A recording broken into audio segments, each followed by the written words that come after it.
Welcome to Football Geeks. Tonight's guest is a podcaster and author, an all-round oracle on the esoteric world of hipster football. His debut book, Forgotten Football Clubs, coupled with the podcast of the same name, has proven a huge success. And it's a massive buzz to welcome tonight the fabulous Philip O'Rourke. Good evening, Phil. How are you, mate? Good evening, Phil. Cheers for that introduction. Quite complimentary. No, it is excellent. I mean, it is a lot. You know, the books that you think to yourself, this book needs to be written. Yeah, you know what I mean. And there's so many clubs out there that have got such kind of hipster content that have just died, and you just want to bring back that nostalgia and hear about those clubs.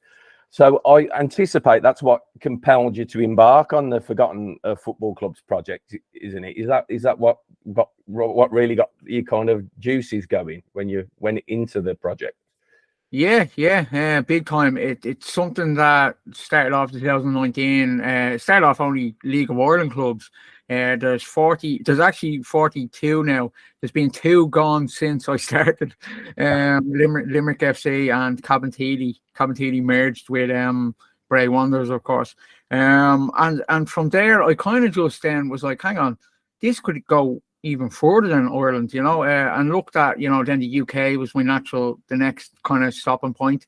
And then I went to even further abroad, places like Austria, around Europe, Albania, of course, as you know, Tirana, South America, North America, Africa, Asia.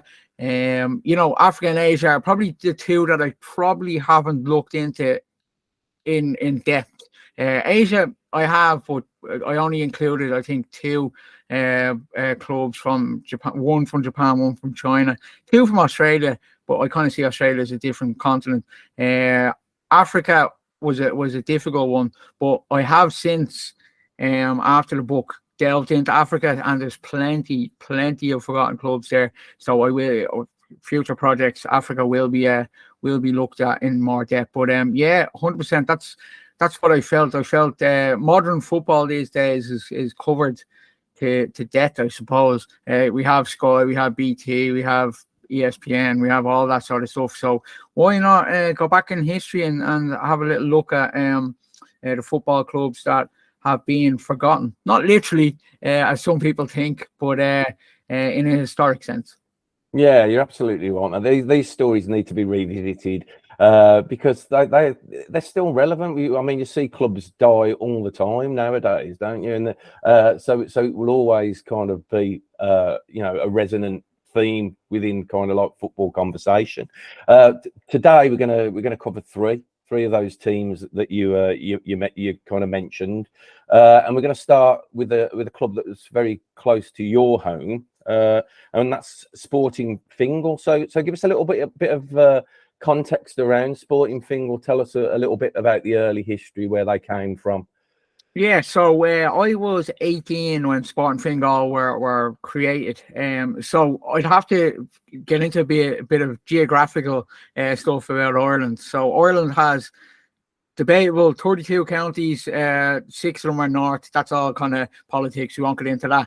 But there is a place where I live, which is called County Fingal.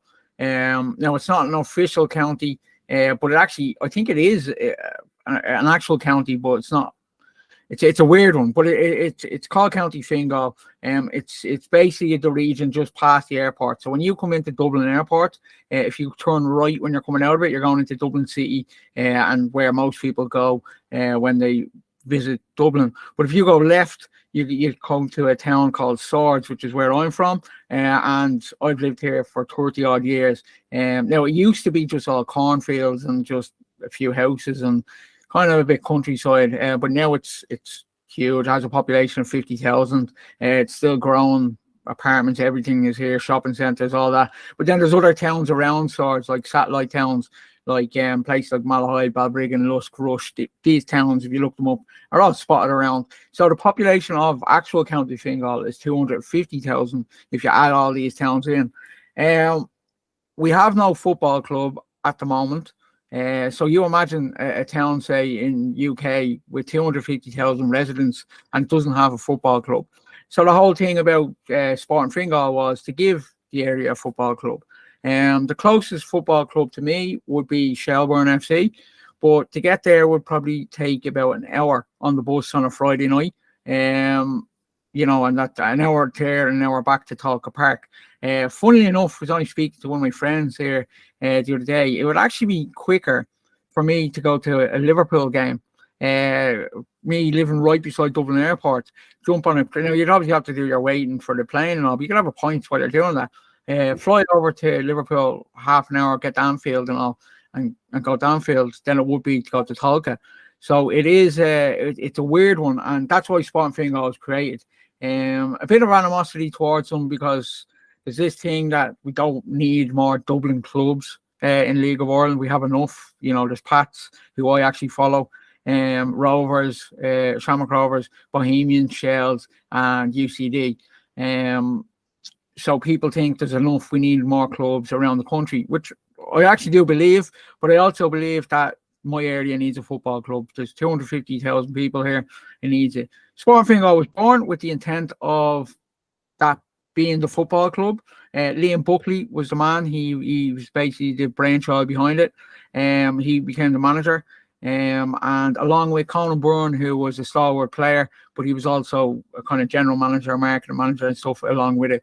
The plan was to promote football in Fingal. So get young players from the schoolboy clubs to give them a pathway to League of Ireland. Kind of like an Atletico Bilbao situation where they only sign Basque region players. It would have been like only Fingal region players would have played for Fingal. So the idea was great. I remember the first meeting we had in the local community centre in my area, in my estate. It actually was in Swords and River Valley. And they outlined the plan, and they actually said in 5 years they want to get Europe. Bit of a pipe dream. We all kind of laughed about it. But lo and behold, they actually did get Europe in their short hit, which we'll get on to in a bit. So I went to their first ever game. I was actually on their first ever jersey. It was black, green, lovely jersey it was. Crest was done and all that.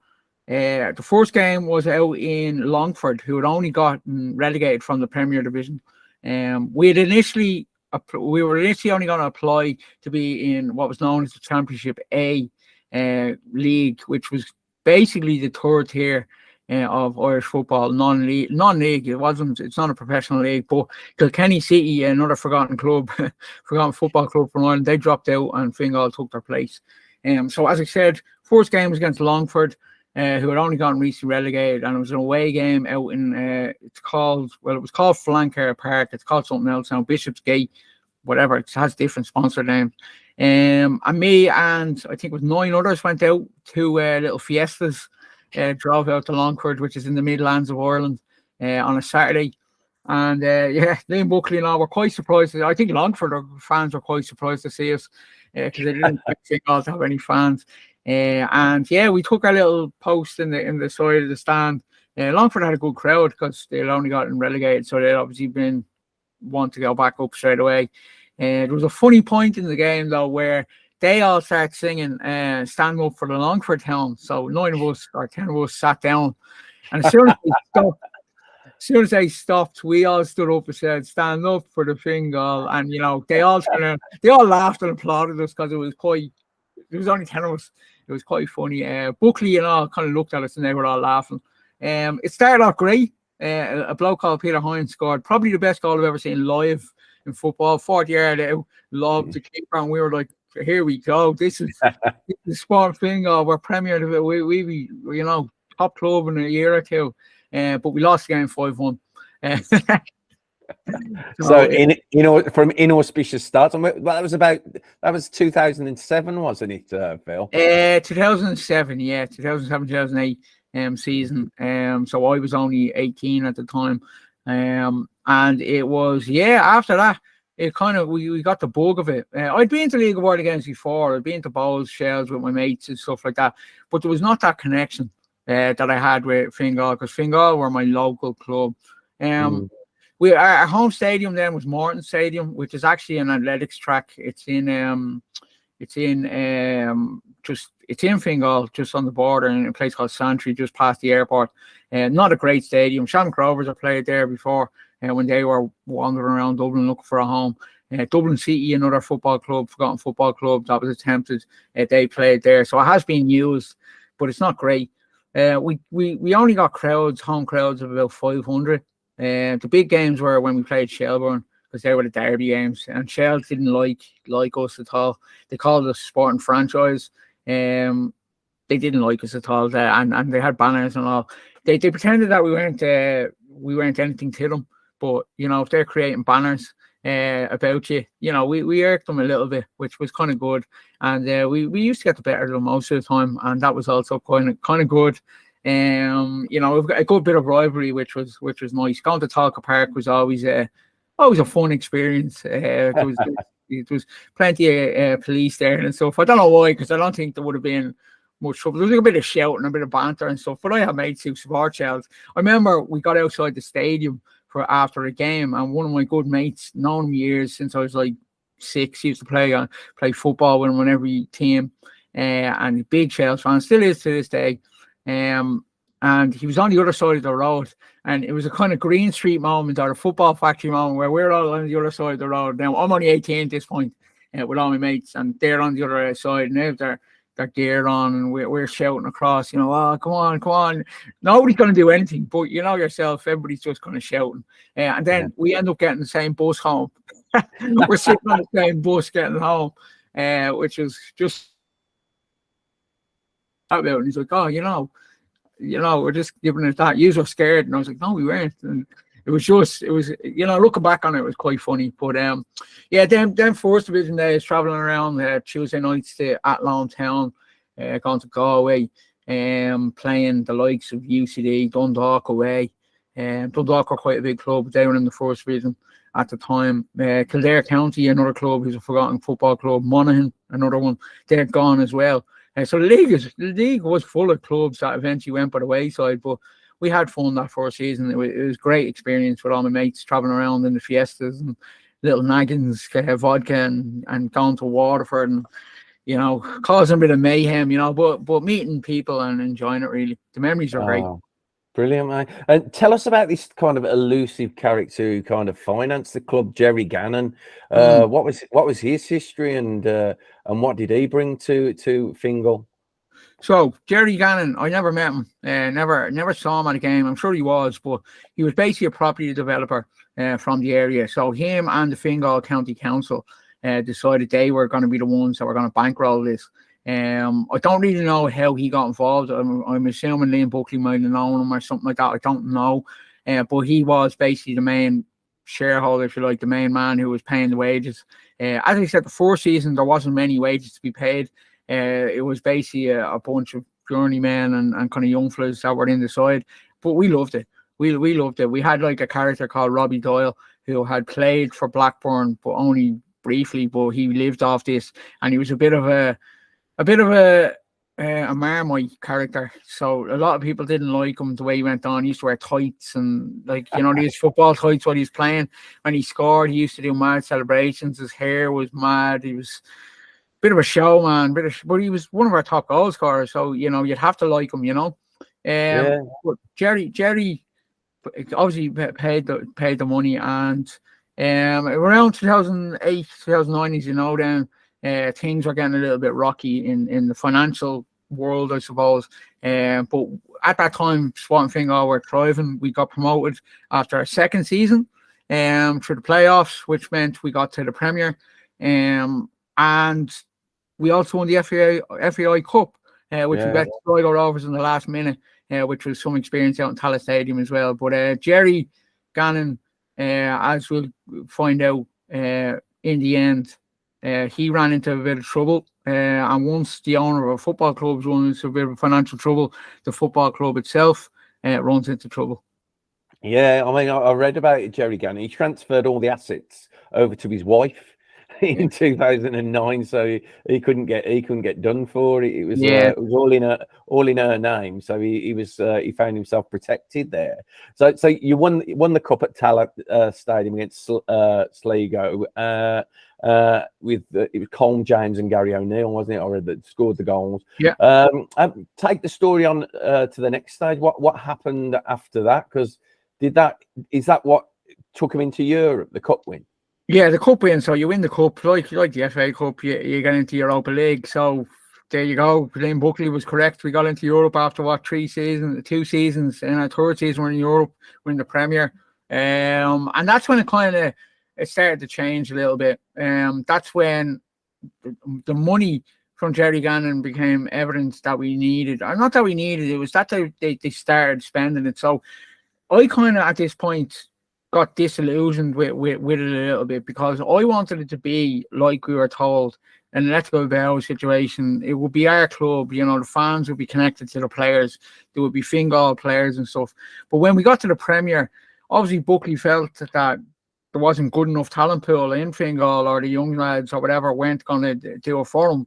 So he kind of signed a few mercenaries, I suppose you can call them. So a player called Glenn Crowe signed for us. He was the first big one.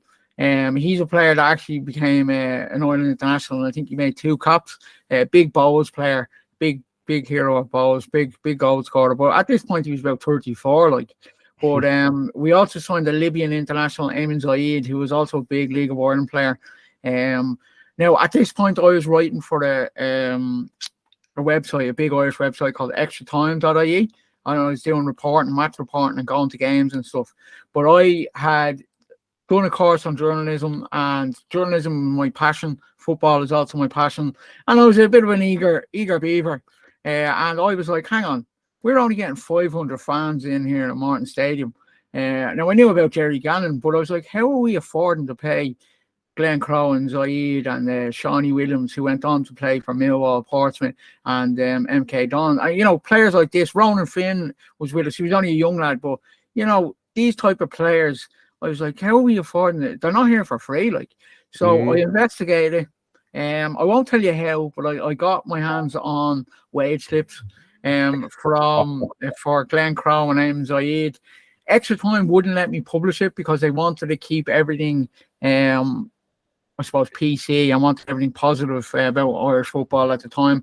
I was told not to publish it by various people at Sport and Fingal. I was actually told I wasn't allowed into Martin Stadium. I never published them because I wasn't anything really in Irish journalism or Irish football. I was just a match reporter. So if I had to publish them, I don't know what would have happened, to be honest. But I could tell you that the figures were, 1,400, a week, $2,000 a week. An Irish football club that only gets 500 fans. You do the maths. I could see the writing was on the wall early on. So even after the FAI Cup final, I was kind of the lad that was with my friends. Like, we celebrated, but I was like, lads, this is not going to last. Even my dad, who was part of the supporters group, I was like, it's not going to last. But everybody's like, oh, you're being pessimistic. You're bringing everybody down. Stop all this. So I was a bit of, I was a bit of an enigma, kind of being realistic. And it was unfortunate that about a year later, I was kind of like, I told you so, lads. It kind of upsets me that that's the way it went. But because you're paying big wages, and then of course Jerry Gannon, the recession hits Ireland or hits the world. Jerry Gannon gets hit. A thing called NAMA from our government came in, and anybody who was in like serious debt and all were stripped of all their assets. As you said, Jerry obviously was wise enough to put some of his assets away, but Sport Fingal wasn't so lucky, and that was one of the assets. It couldn't be kept afloat. There was attempts, fairness by Conan Byrne, who's the life and soul of Sport Fingal, brilliant player, brilliant man as well. Has done so much for Irish football and charities and stuff like that. He did ask fans could they donate, I think it was €250 or something like that, and we try to keep the club afloat, but there wasn't enough interest, and it wasn't a recession hit. So €250 was a lot of money to a lot of people. And that was the end of it. Despite playing in Europe against Portuguese giants, I suppose, Maritimo, they gave them a good go. And we came fourth in our first season in the Premier, which actually qualified us again for Europa League, but we didn't play the next season because we were gone. And it kind of, they've always been the catalyst for me, this book.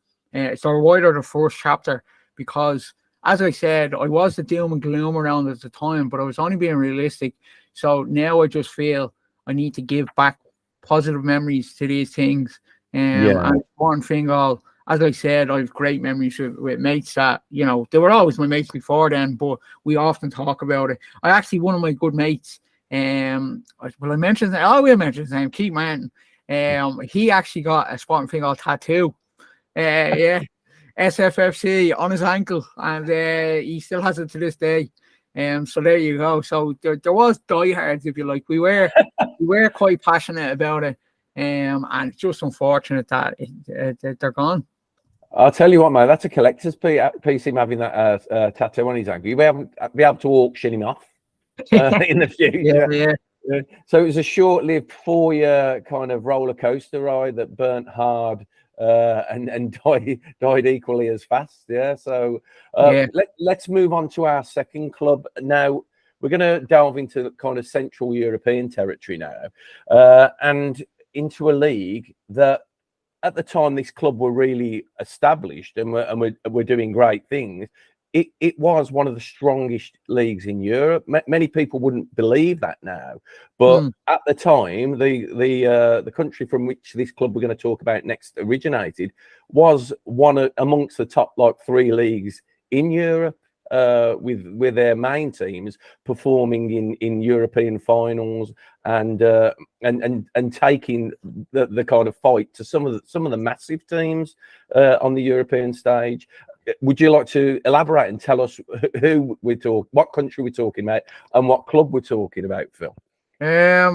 I can't actually remember what club. We're talking about a Belgian side. Oh, sorry, yeah, sorry. Yeah. How did I not remember this? Yeah. So the club that we're talking about, of course, Belgium.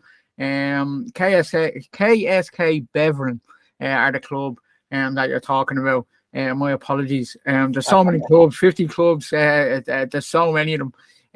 But KSK Beveren, a big story. And again, a forgotten club in the sense that if you mention KSK Beveren now to people in the UK, Ireland, or anywhere else, they mightn't actually know the story behind them, which is outstanding because they did, in my opinion, create some of the biggest shocks in European football. They beat big teams like Valencia, Inter Milan. They were big players in the 70s. Sadly, I suppose like any club that we're going to talk about, there is a sad point in their history. They were a big team. They won leagues. They won cups. The thing about Belgian football that really struck me is that they have a different structure to their leagues than anywhere else in Europe or even in the world. They have this thing called my pronunciation is probably really bad. If you ever listen to my podcast, our pronunciations of these are really bad. This is why I write about them. It's known as, I'll just call it the number, right? So in Belgium, each club is assigned a number. So since they were formed, the first ever club in Belgium that was formed was Royal Antwerp. So they get the number 1. So they're number 1. So onwards, I don't know who number 2, number 3 are, but Royal Antwerp are number 1. So then the next club's number 2. KSK Beveren, I think, number, I have it in the book, but if my memory serves me correctly, 2400. So quite down the pecking order, but they have their number, okay? So a number to a Belgian club is quite unique. So that's their number. They're quite proud to have that number. And it's theirs. But what happened with KSK Beveren was, after their whole history, they done brilliant in Europe and stuff like that. They eventually hit a kind of financial wall, relegation and stuff like that. When they went bust, they lost that number. It kind of died with them, if you know what I mean.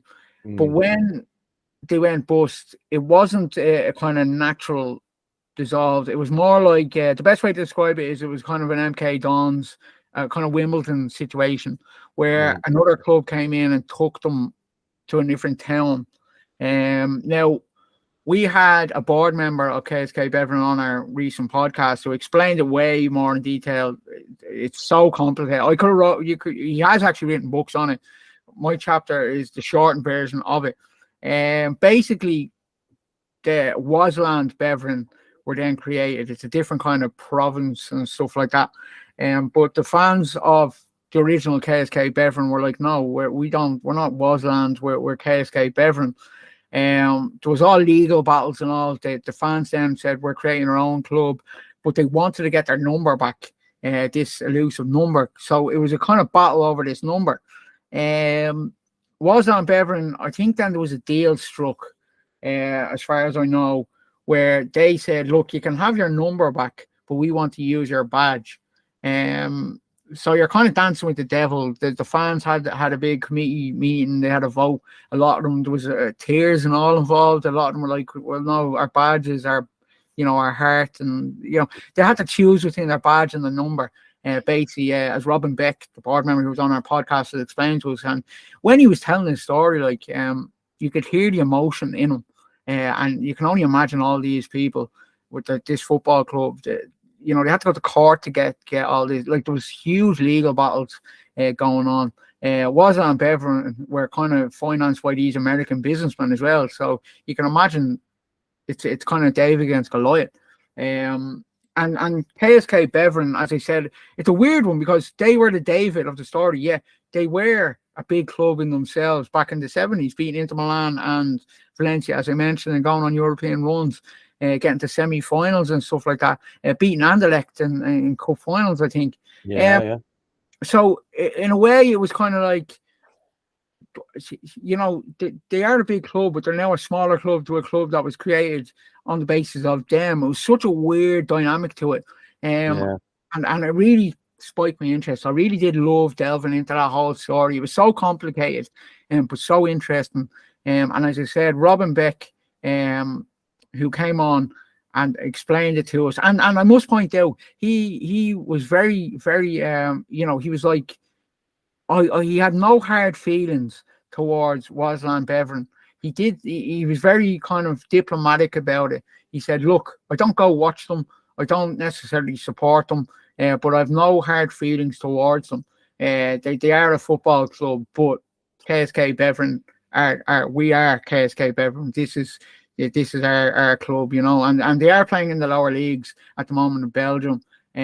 But hopefully they will one day get back up there, and there might be a derby. I mean, that would be some game. And I said it to him now. He actually said he wasn't he was like, I don't know, it might cause a bit of trouble. He was a little bit downplaying it. Me, I love a bit of a derby, as you heard with the Sporting Fingal Shelburne thing. If that happened, I would be on the first flight over to watch that game, and I will be supporting KSK Beveren, of course, with Robin. But yeah, fascinating story, and one that, you talk about forgotten football clubs, the word forgotten.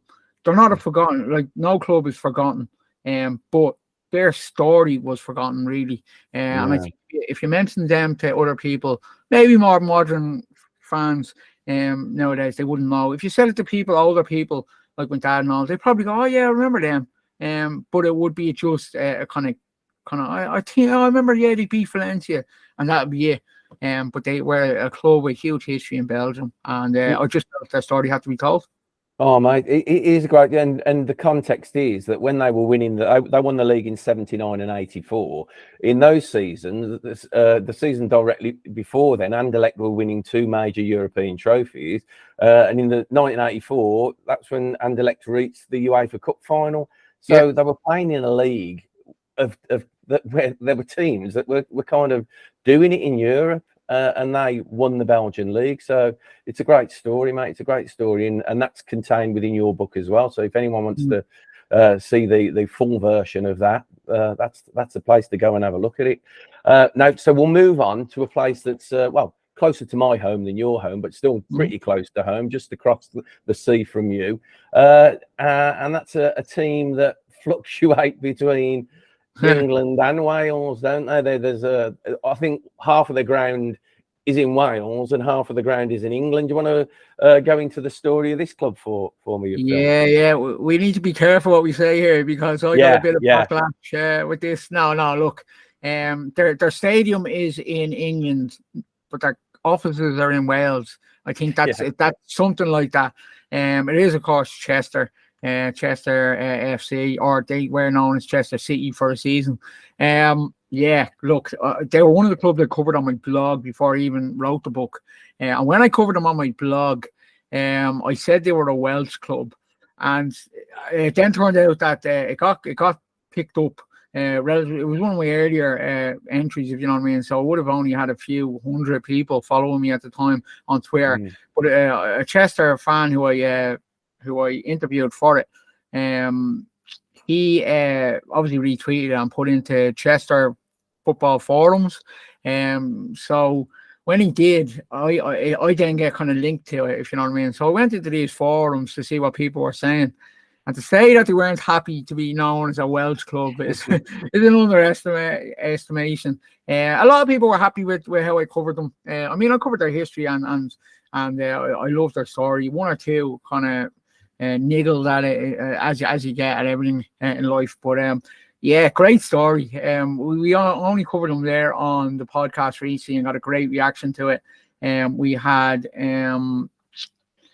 who was it again? Steve Hill, sorry, who's a big Chester City fanatic, has written books. He wrote a book called The Card, which is basically a whole season where he filled out the card of visiting every match, which I've actually bought there, and I can't wait to read. I read the first chapter. He's a bit of a character, so we had him on, and Chester's story is quite grim, especially if you listen to the podcast. You might be thinking that we're talking about the death of an actual person.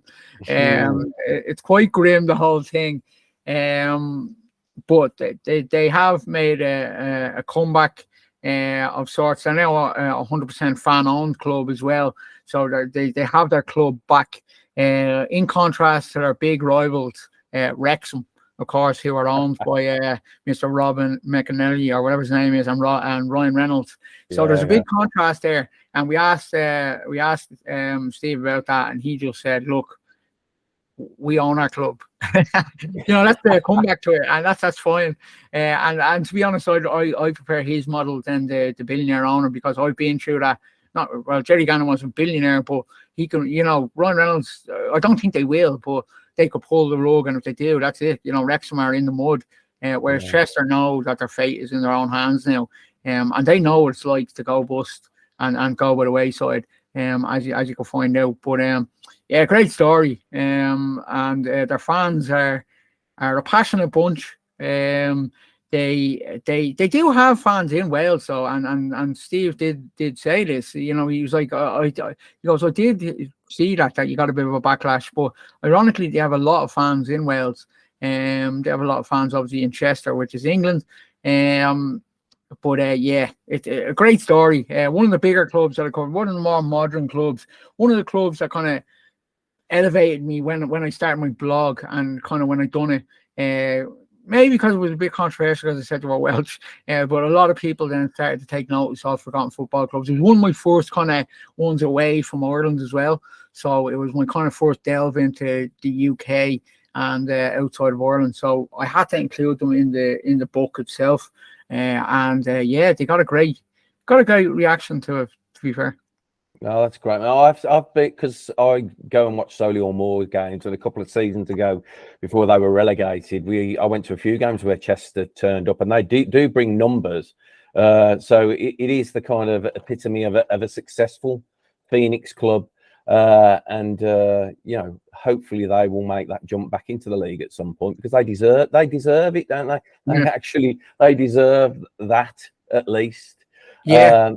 And then again, if they get up to be, that game against Wrexham, that like I've watched program. I was saying to Steve, and he knew exactly the program I was watching, because he was like, I know a few of them lads. I think it was a hooligan program on Channel 4 years ago or something like that.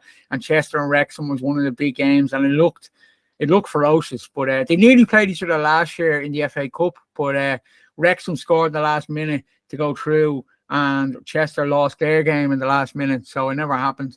But yeah, big rivalry there, and it's a derby that I think would again, if you look at David Goliath sort of thing, you'd have Wrexham with their billionaire owners against Chester with their fan-owned club, and it's that kind of modern day kind of divisive thing in football. Now, you have your political divide with your right wingers and left wingers. In football, you have your billionaire owners and your fan owned clubs. It's quite interesting times. And some people sway to the 100% fan owned. Some people sway to the we want our billionaire owners, and then some people are like the German models, the 51% are half and half, are kind of centered.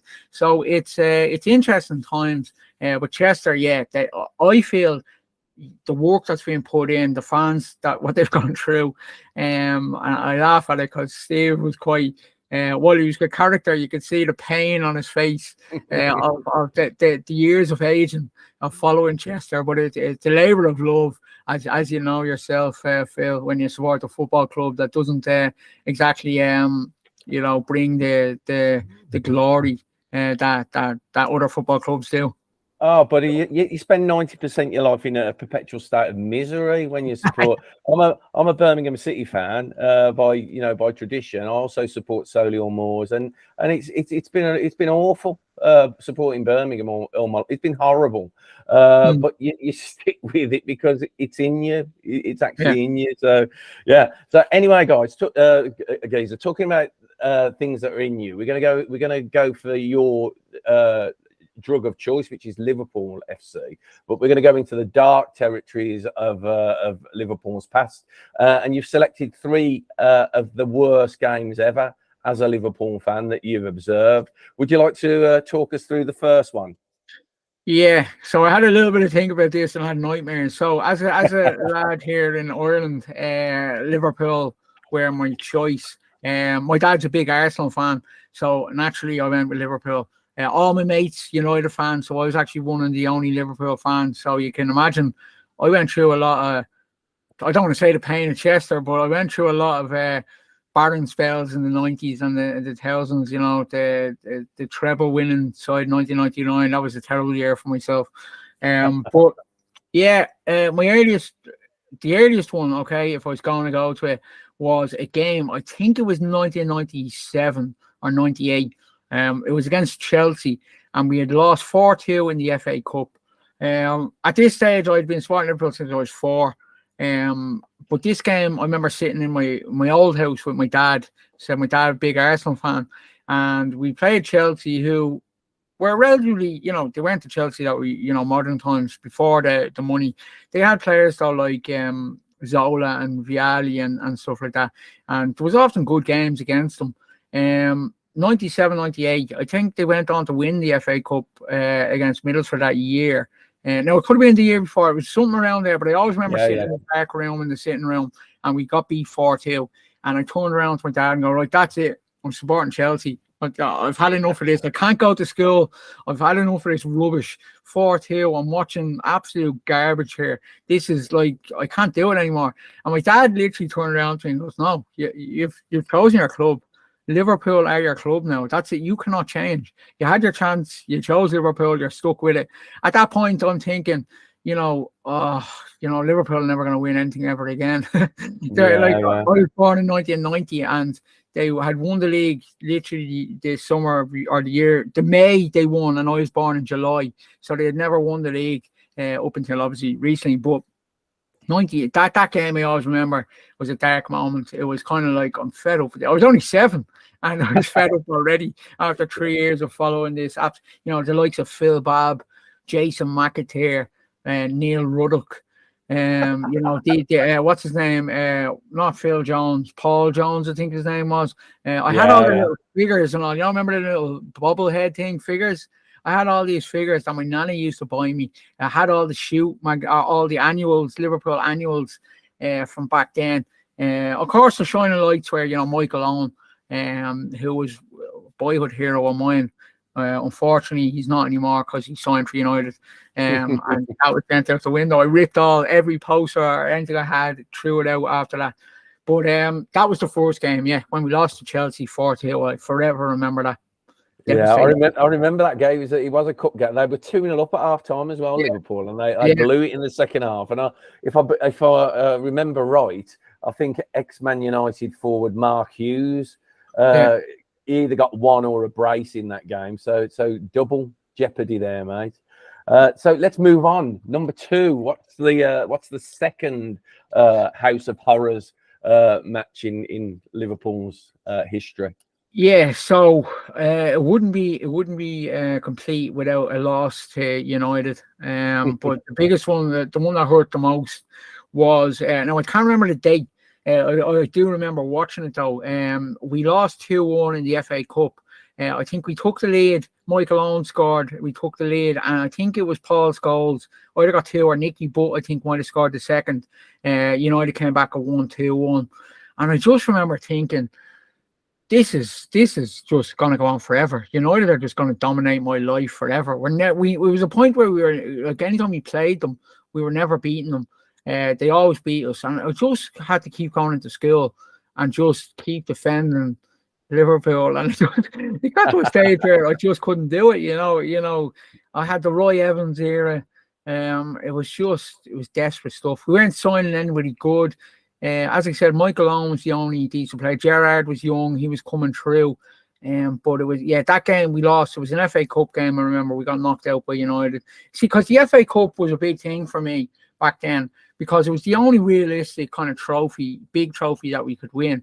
The Premier League, like in the 90s, Liverpool never really, and the early 2000s, we never challenged. Like, we were never up there. We were always out of it.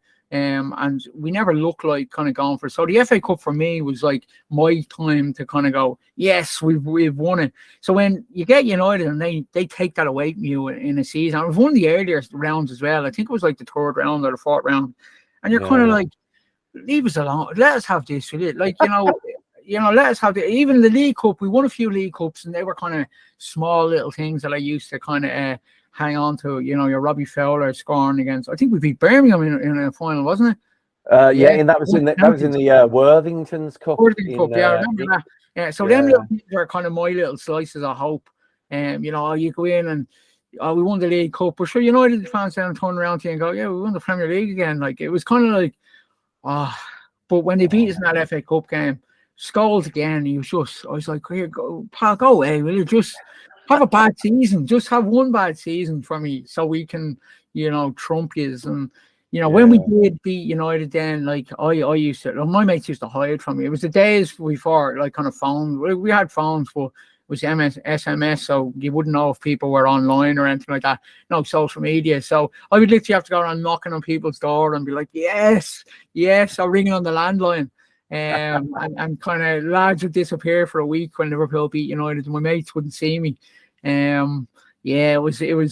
I'd be elevated for about 2 weeks until we went and lost to Barnsley or something a week later. It was mad. It was great fun. That would have been my second. I remember it well. It was actually the 1998-99 season, and to layer on the additional misery, it was a game that was part of their FA Cup run, which led to the treble.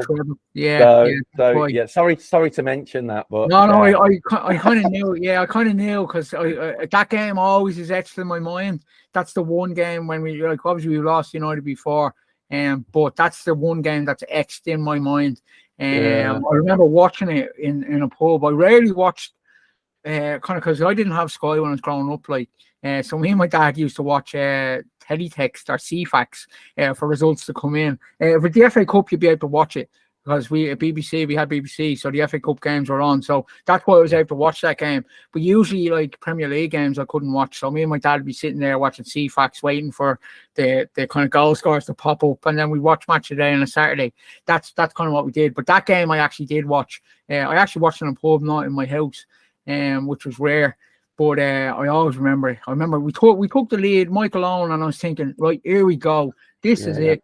We're going to beat, I'm going to have a great time on Monday. And I think it was Paul Scholes and Nicky Butt, or Scholes got 2. I know Scholes scored because he was, just thinking of him.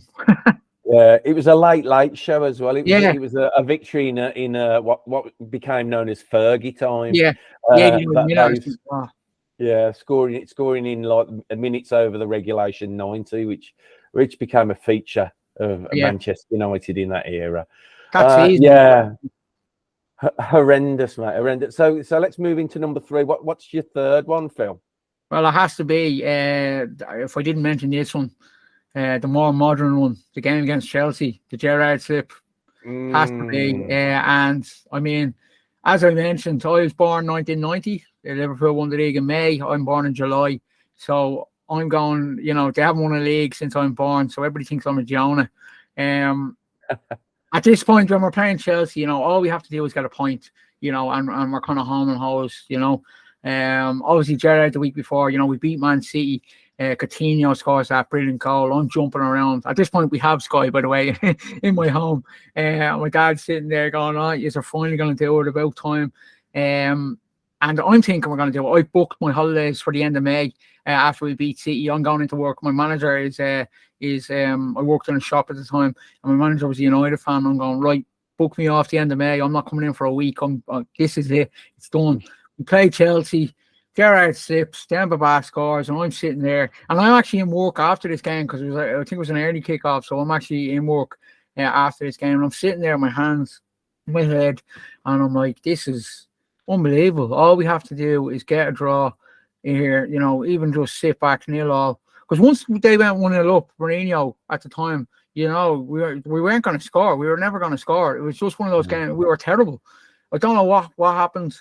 And it was just Demba Ba, the bloke who scored it.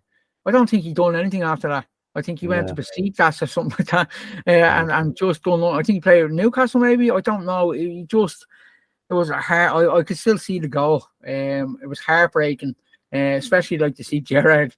We will not slip, and then he slips, and it was just so. It was like somebody was looking down at me, going, "Nah, pal, we're not letting you. Nah, we're not letting you get a league title." And to say the amount of messages I got that day, just I had to turn off my phone. I did turn off my phone. Went into work and my boss was like, "Do you want to rearrange them holidays?" And I was like, no. Sure, look, I might as well keep them. And I remember having them holidays that week off and just sitting there watching City lift the trophy. I think we needed West Ham to beat them. Which is never going to happen. But funny enough, Andy Carroll, who was playing with West Ham at the time, I had a Liverpool jersey with Carroll on the back of it when he signed for Liverpool, and I wore that, and I went around to bookies and put a tenner on West Ham 1-0, and Andy Carroll to score, something like 50-1 or something like that. That's how, like, my optimism. I was so desperate. I wore the Andy Carroll jersey. I told all my mates it was going to happen, but obviously it didn't. City won that game. They won the league. And I had to wait a few more years before it finally happened. And it was just, them 3 games will always stick in my mind as the 3 worst games ever. Now, I could have picked other ones. I was tempted to pick the United Bayern Munich game as a worst game for Liverpool, because that was the worst game. Or there was also the other one. I remember when we got beaten by Northampton in the League Cup and Roy Hodgson in the rain. That was quite a bad game. That was quite bad. But no, they're the 3: the Chelsea game, the United game, losing the FA Cup, and the 2 Chelsea games actually. So I actually don't like Chelsea all that much, as you can tell. Oh yeah, what an awful trilogy, mate. Well, thanks for coming on, Phil. It's been great. You've been a fantastic guest. And Forgotten Football Clubs is out there. Where's it available, mate? Tell everyone where they can get their copy from. Yeah, so you can get it on Amazon online. You can either go to your local bookstore. It's in most of them, W.H. Smith, Waterstones. It's on a load of bookstores online. Barnes and Noble in America, Australian ones. There's even Spanish, French. You can buy it on eBay. It's everywhere. I mean, it's been sold in 6 different continents. So, including Africa, Asia, Australia, South America, North America. Basically, if you Google it, you'll be able to purchase it anywhere. And just a shout out to my blogging team as well on Forgotten Football Clubs, the blog that I have. Dave, Chris, Graham, Vincent, Krishna, and I can't pronounce his name, Shrekna. I think, pardon me if I pronounce your name wrong, pal, but they're working hard behind the scenes, writing brilliant stuff, brilliant content. And of course, my co-host on the podcast, who Phil, Rory, the Scottish Dynamo, who is my, right-hand man. and he does all the graphics, does all the stuff on Instagram, all the graphics you see on Twitter and the socials, puts all the work in and loves the history, and is an unbelievable host on the podcast, which is also can be found on Spotify, Apple, anywhere you get your podcast, really. And it's great fun getting people on like yourself, who's been on, Phil. Great people, great football people, and so let it continue. Oh, fantastic, mate. And we'll be seeing Rory on Football Geeks in the near future as well. So that's another thing to look forward. Your legacy is assured, mate. You've got a book on someone's bookshelf in like Africa, Australia. Isn't that's what it's about for me? Yeah, forget the money, just the prestige of having your book on a shelf in someone's house in a different country than your own. That's the win. That's the end game. Yeah, I mean, the satisfaction I've gotten out of it is being unreal. And you get that bug. Obviously, I've other projects coming up the line. Hopefully, more books and stuff like that. But yeah, it's a great feeling to see people retweet and say, "Oh, I have your book," or people to send you messages saying, "Oh, your book is in World Soccer Magazine." Somebody retweeted or tweet. I didn't even know. World Soccer Magazine, a magazine I actually buy. You go into your shop and a lot of people buy. It was in the Sunday Times here in Ireland, advertised there. So it's just madness. The stuff, I never expected it to kind of get that big, and it's great. People, the reception I've got is great. Like, I think I've gotten 6 reviews. I think five of them have been 5-star. The one that was 1-star was critical of the name Forgotten Football Clubs more than anything, which is fine. People kind of misinterpret it. They think that we're writing about actual clubs that have been forgotten. Forgotten Clubs is just another name for history football clubs. It doesn't have the same ring to it as Forgotten Football Clubs. So no, it's been great. I've loved it, delving into these historic clubs, these stories, and talking to fans, and like getting to know so many people. I've made so many friends like yourself, Phil, and got to know so many people that it's just been a huge part of my life. And let it keep continuing. Oh, that's brilliant, mate. Well, guys, thank you for tuning into another episode of Football Geeks, and we'll see you next week with more great guests. Take care, everybody. Good night.